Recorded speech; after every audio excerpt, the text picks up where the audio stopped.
Total solar eclipse या सूर्य ग्रहण। दोस्तों, आपको तो पता ही होगा कि जब सूर्य ग्रहण होता है तो दिन होने के बावजूद भी हमारे धरती में अंधेरा छा जाता है। ठीक इसी तरह एक मेथड है जिसका नाम है ट्रांजिट फोटोमेट्री। दोस्तों, इस मेथड में होता यह है कि हम किसी भी स्टार के अराउंड घूम रहे एक्सोप्लैनेट की खोज करते हैं। इस मेथड को डिटेल में जानेंगे आज की इस वीडियो में, तो इस वीडियो में बने रहें और हमारे चैनल को लाइक करके सब्सक्राइब जरूर कर लें, जिससे कि आपको साइंस से रिलेटेड वीडियो कंटिन्यूअसली मिलते रहें। दोस्तों, हम इंसानों की वर्षों की तमन्ना अभी तक अधूरी है और वो है दूसरे प्लेनेट में जीवन की खोज करना। किसी एलियन स्पीसीज या किसी प्रकार की लाइफ फॉर्म को हमने अभी तक अपने सोलर सिस्टम में खोजने की कोशिश लगातार करते आ रहे हैं और अब तक हमने अपने सोलर सिस्टम को छोड़ के दूर के यूनिवर्स में खोज कर रहे हैं। ऐसे प्लैनेट्स जो हमारे सोलर सिस्टम के बाहर किसी भी दूसरे स्टार को ऑर्बिट करते हैं, उन्हें एक्सोप्लैनेट कहा जाता है। अभी तक हमारे वैज्ञानिकों ने 5000 से ज़्यादा एक्सोप्लैनेट्स की खोज कर लिए हैं। अब यह एक बार सोचकर देखिए कि इन 5000 प्लैनेट्स में से कम किसी एक प्लैनेट में जीवन हो। इस सवाल का सही जवाब देना तो बहुत मुश्किल है। हमारा ब्रह्मांड हमारी सोच से अरबों गुना ज़्यादा बड़ा है। अरबों खरबों स्टार और प्लैनेट्स हैं, जिनमें केवल एक हैबिटेबल प्लैनेट को ढूंढने के लिए हमें कम से कम 20 लाख से ज़्यादा एक्सोप्लैनेट्स को ढूंढने होंगे। किसी एक्सोप्लैनेट पर जीवन की उत्पत्ति हो सकती है कि नहीं, यह तो दूसरा सवाल है। पहला सवाल तो यह है कि हम ज़्यादा से ज़्यादा एक्सोप्लैनेट्स को कैसे ढूंढेंगे। भले ही हमें उन प्लैनेट्स पर जीवन ना मिले, लेकिन फिर भी हर किसी प्लैनेट्स को यह कहकर नकारा भी नहीं जा सकता है। हाल ही में वैज्ञानिकों ने एक्सोप्लैनेट्स को ढूंढने का एक बेहद ही आसान तरीके का इजाद किया है। मान लीजिए कि हमने एक सूर्य जैसे बड़े तारे की खोज कर ली है। उनकी तेज़ रोशनी की वजह से हम उन स्टार को दूर से ही ऑब्जर्व कर सकते हैं। अब हमें यह पता लगाना है कि उस तारे के इर्द गिर्द कोई प्लैनेट घूम रहा है कि नहीं। तो अब हम धरती पर एक ऐसे सैटेलाइट को सेट कर देंगे जो उस तारे की ब्राइटनेस को लगातार ऑब्जर्व करता रहेगा।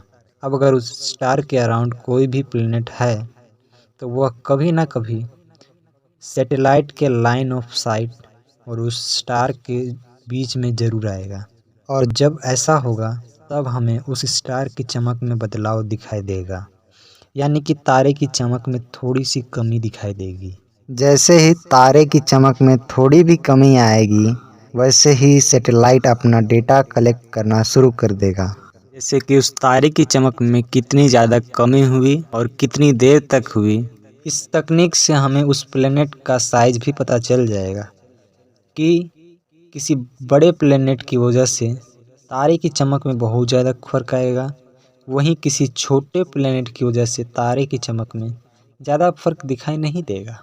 जब ट्रांजिट मेथड की डेटा को रेडियल वेलोसिटी नामक तकनीक से जोड़ा जाएगा तो उससे हमें प्लैनेट की डेंसिटी का भी पता चल जाएगा।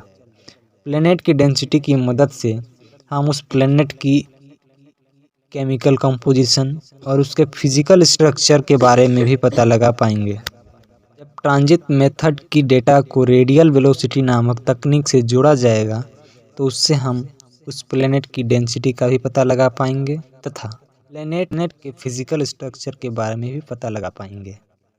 सिंपल भाषा में बोलूँ तो वह planet Jupiter, Saturn, Uranus, Neptune की तरह एक गैसीय प्लैनेट है या धरती की तरह एक रॉकी प्लैनेट है। और क्योंकि उस स्टार की लाइट प्लैनेट के एटमॉस्फेयर में से पास होकर हमारे सैटेलाइट के पास आएगी, इसीलिए स्पेक्ट्रोस्कोपी नामक एक मेथड से हम प्लैनेट के एटमॉस्फेयर या वायुमंडल को भी हम पहचान पाएंगे।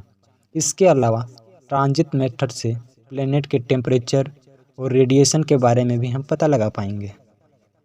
मैं आपको यह बता दूं कि इस डेटा की मदद से हम ये भी पता लगा पाएंगे कि क्या उस प्लेनेट में बादल का फॉर्मेशन हो सकता है कि नहीं हो सकता।